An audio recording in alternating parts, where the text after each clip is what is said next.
Can you see my slides? Yes. Good. Today, I'm going to present our development of the ADAP Big software tool. And this presentation is really on behalf of my team. The team has done all the heavy lifting. So ADAP Big is for pre-processing untargeted metabolomics data, mass spectrometry-based data.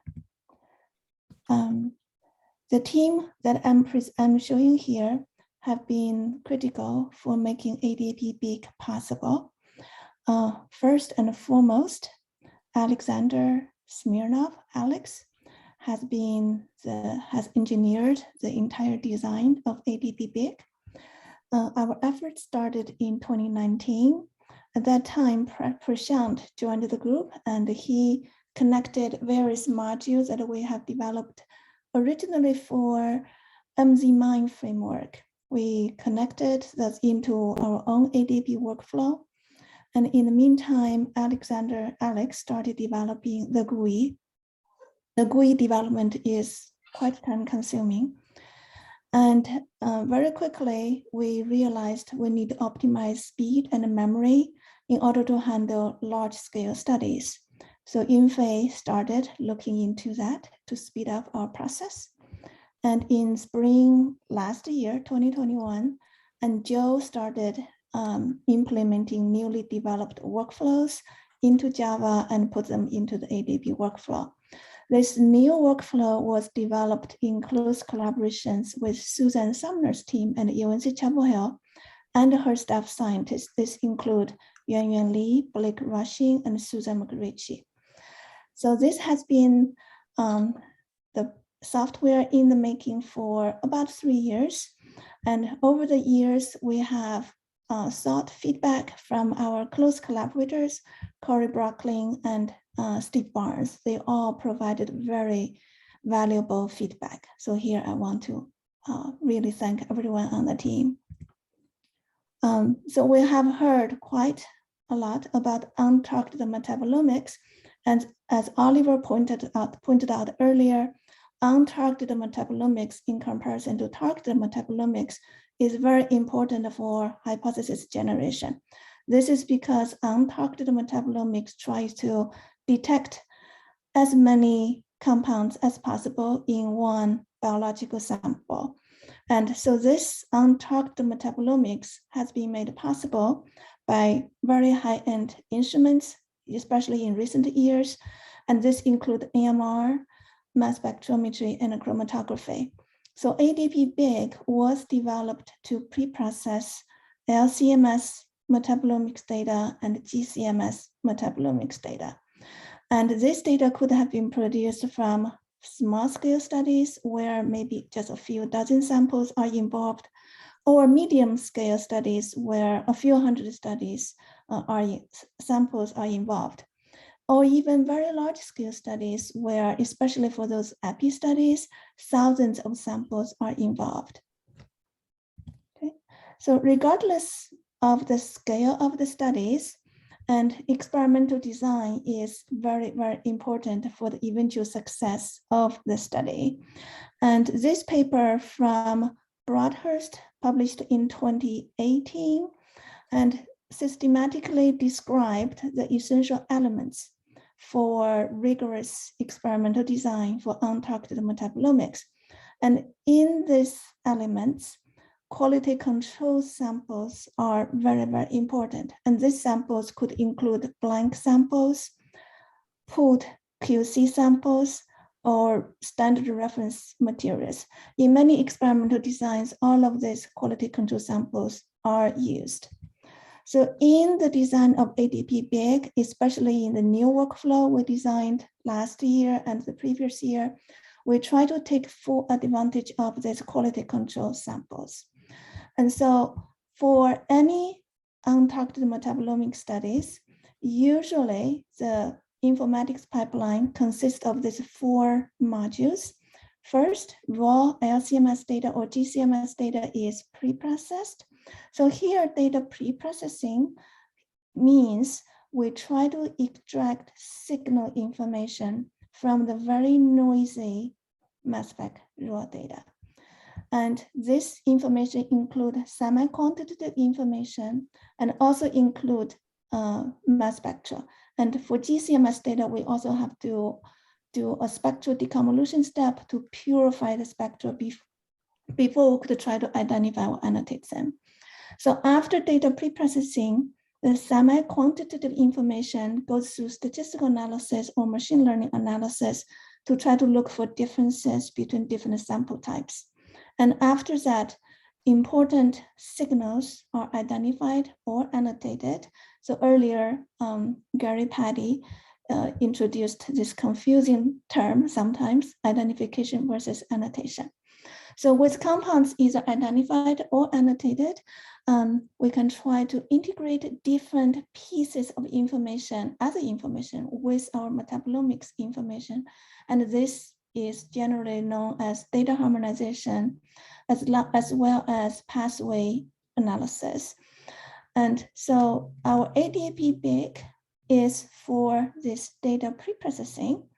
And for metabolite identification and annotation and data harmonization, we have developed a cloud resource called ADAP-KDB, and I'm going to report to the consortium this progress tomorrow.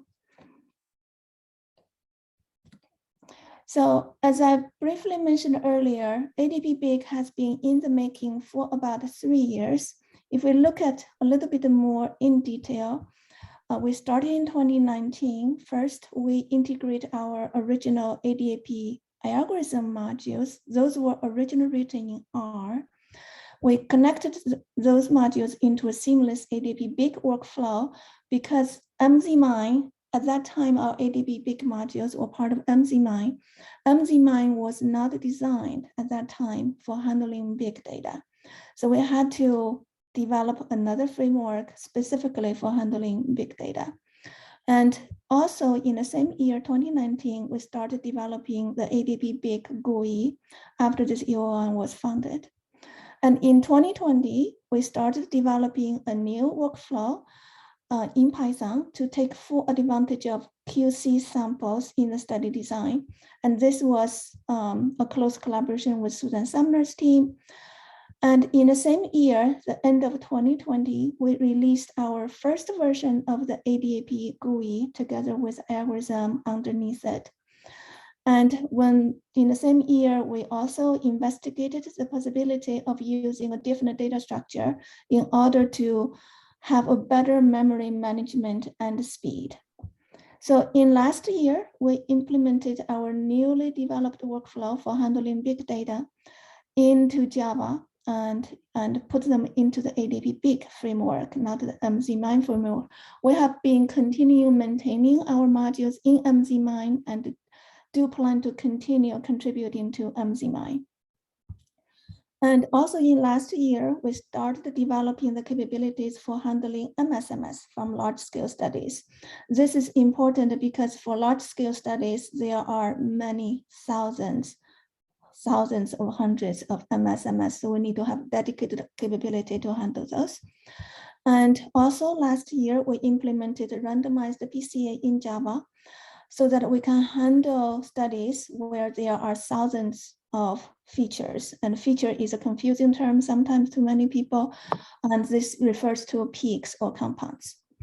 And this year so far, we have been continuing developing various capabilities in ADAP-BIG. This includes data visualization and speed and memory optimization for big studies. So this shows a very conceptual workflow in ADAP-BIG data preprocessing for large-scale studies where thousands of samples are divided into many analytical batches. So first, we handle data preprocessing within each individual batch. Then we do our first round of quality check. And after that, we do between batch data preprocessing. This primarily involves correcting the batch effects. And after that, we do a second round of quality checking to make sure the data has been processed as expected. So this workflow was specifically designed to take advantage of quality control samples, as I mentioned earlier. And these quality control samples specifically help us to filter out background noise, to remove inconsistent signals, and also to correct batch effects. So for developing ADP-BIC, we took a two-stage process.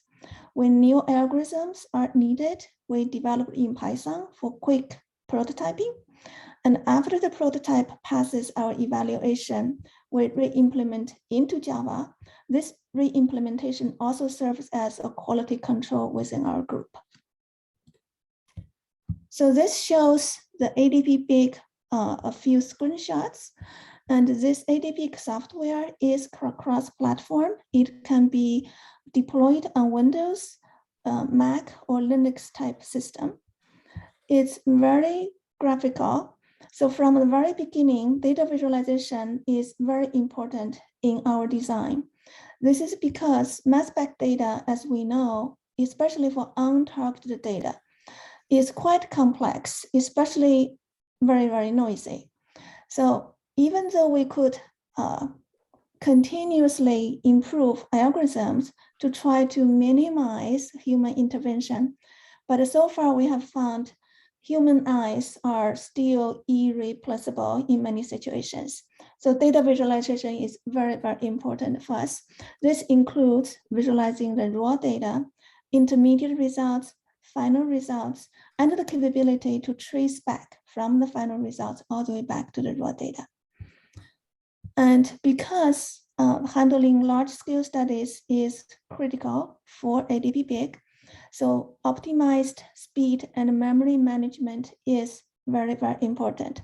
I will not have time to talk about the details about how we optimized the speed, how we optimized memory management. So Alex will have a lightning talk tomorrow on this specific topic. So here, let's look a little bit more closely at these three screenshots.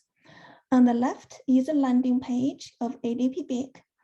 And here you can create a new project or opening an existing project. Most software tools are similar.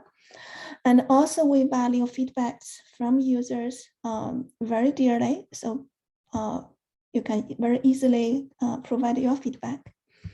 And again, ADP-BIC is designed to handle small scale, medium scale, or large scale data. So after you come into the landing page, create a new project, users have the chance to choose this is for a single batch study or multi-batch study. So different workflows will be launched based on that selection.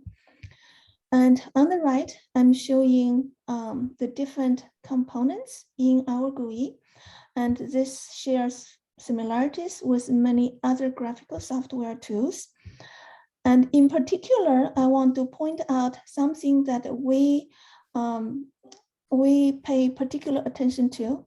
One is the entire workflow. So when the processing is at a particular step, and that step will be highlighted, so users can basically stay in the context. Where is the pre-processing in terms of entire workflow? Another thing that we paid particular attention to is the help information. This help information for each individual step is right at the user's fingertip right here.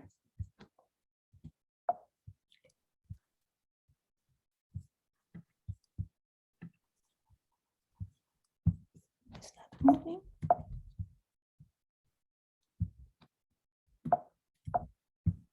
My slides is not advancing. Look. Good.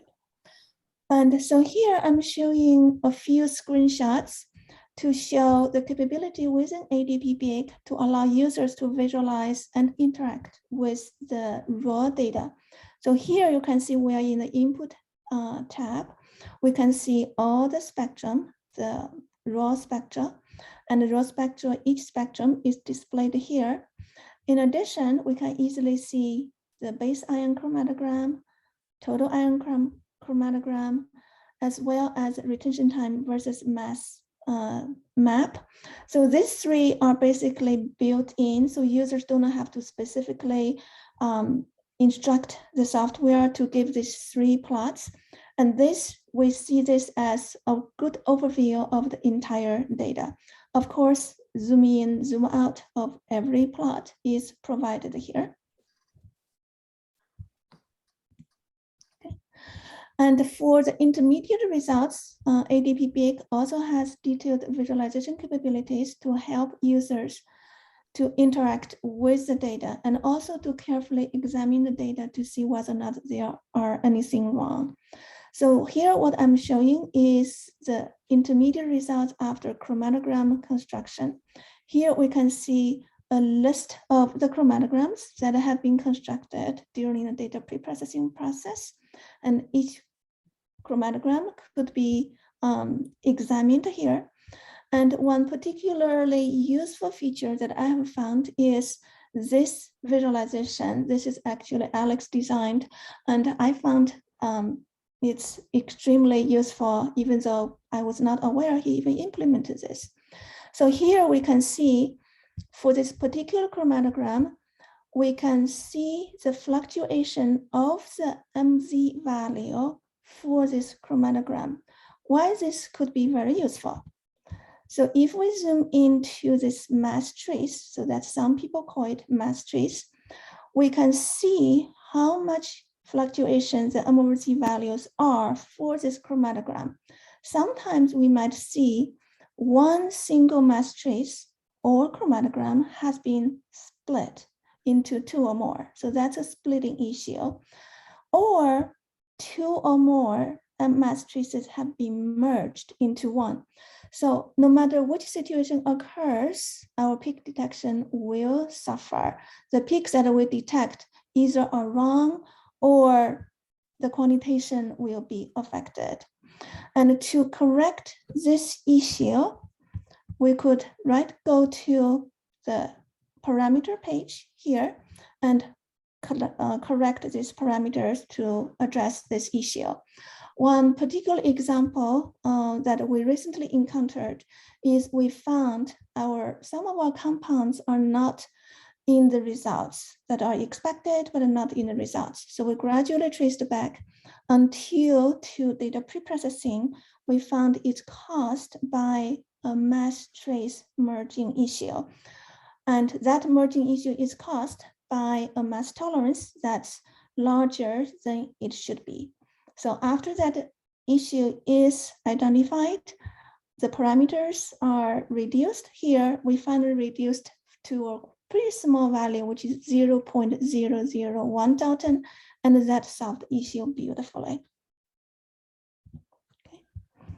So in addition to allowing users to interact with raw data and intermediate results, ADP-Big also provides quality check, especially with the availability of quality control samples. So I'm showing two examples here. One is this plot on the left. This shows the magnitude of normalization factor. So how can we use this plot? So in this plot, our x-axis is a retention injection index. So here I'm showing a study where more than 4,400 samples are involved in one single study. This is the sequential order. They are analyzed on the instruments. And on the y-axis are the normalization factor. So here, different colors refer to different types of samples. Those blank samples are the red dots, and the study samples are those green dots. So here you might be wondering why there are green dots, study samples, mixed with the blank samples. And it turns out when the samples were received from the clients, and some of the study samples that are supposed to be in particular analytical batches, those samples are missing.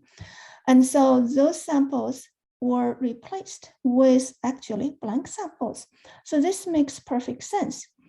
But you can also see these two green dots. Those are supposed to be study samples, and they are supposed to be somewhere here in the bottom.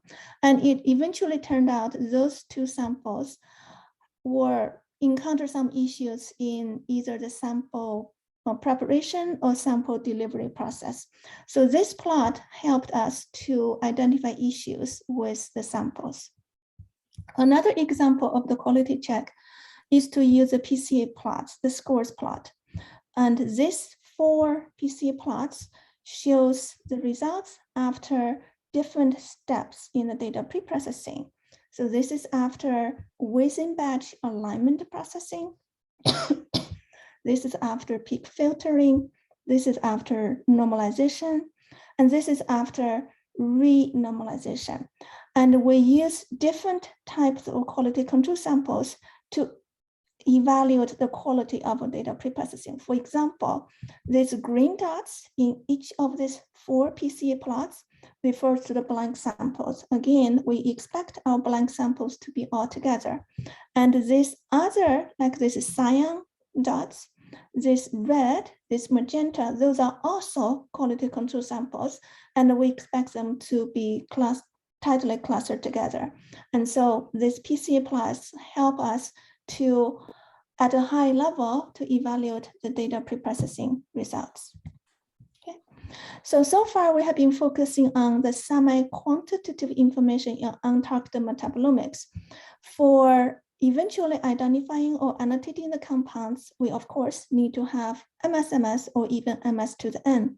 For large-scale studies where there are thousands of raw samples, the total number of MS could be enormous. In a recent study that we handled, there are a few million MS spectra in just one study, because the study is so big with more than 4,000 samples. And when you collect so many MS, then the chromatographic peak might not have many data points. And oftentimes we see just a very small number of data points along a chromatographic peak. And in many extreme examples, we find pretty confident peaks actually only have 3 sampling data points. So our peak detection in ABB-Big has to be able to handle this kind of situation. And a third challenge is, because so many MS are acquired throughout the study, especially in DDA type of data acquisition, many MS could actually correspond to the same MS1 peak. So in this scenario, we have to have a module to link MS with MS. So here I'm showing what this means. So again, we are looking at the raw data from a particular sample. So here we have the MS level column with an ADAP-Big. This is MS1 or precursor scan, and this precursor scan is followed by 20 MS in this particular data file. And so this is the precursor scan, and this is the corresponding plot for that scan. If I zoom in to this particular peak, at about m/z equal to 161. So this peak was fragmented to produce an MS2 at a later scan 4311, and this is the complete MS2. So we have to link every MS2 to the MS1 peak. So here, let's look into this in a little bit more detail. For that particular MS1 peak, we do have quite a number of sampling points. We can see 1, 2, 3, 4, at least 4 non-low intensity peaks.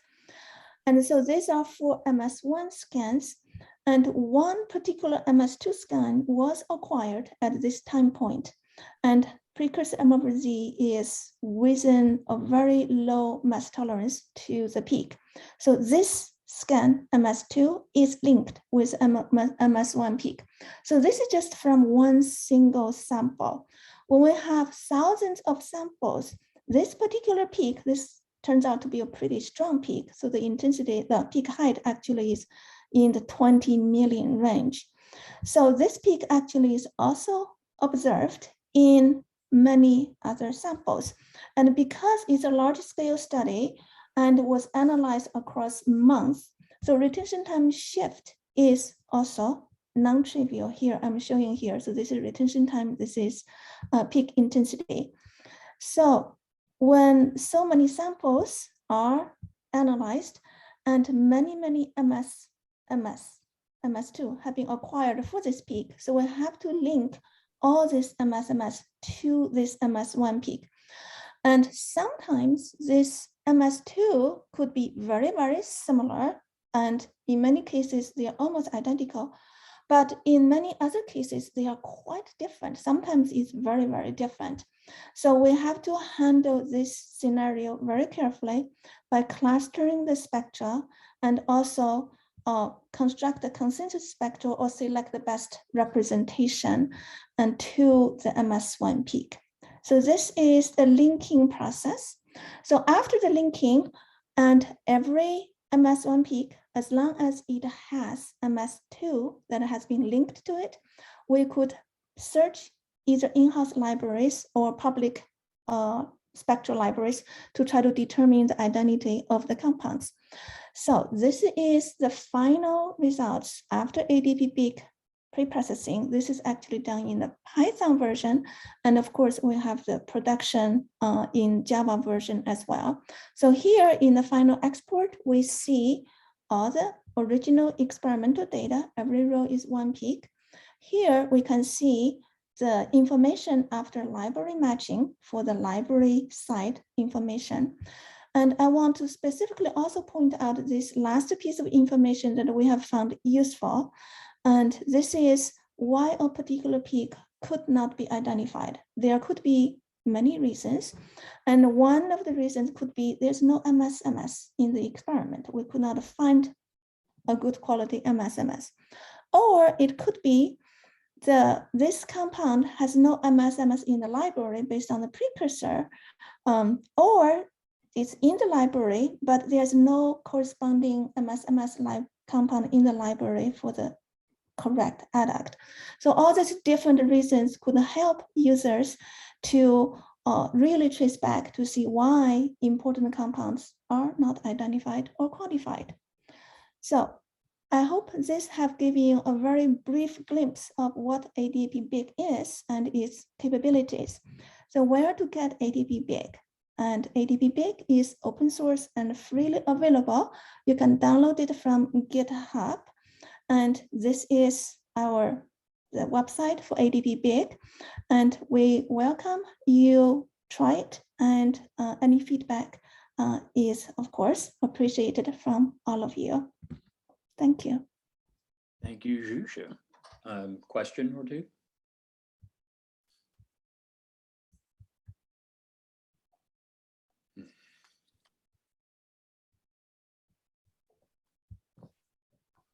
Okay, well, thank you, Zhusha.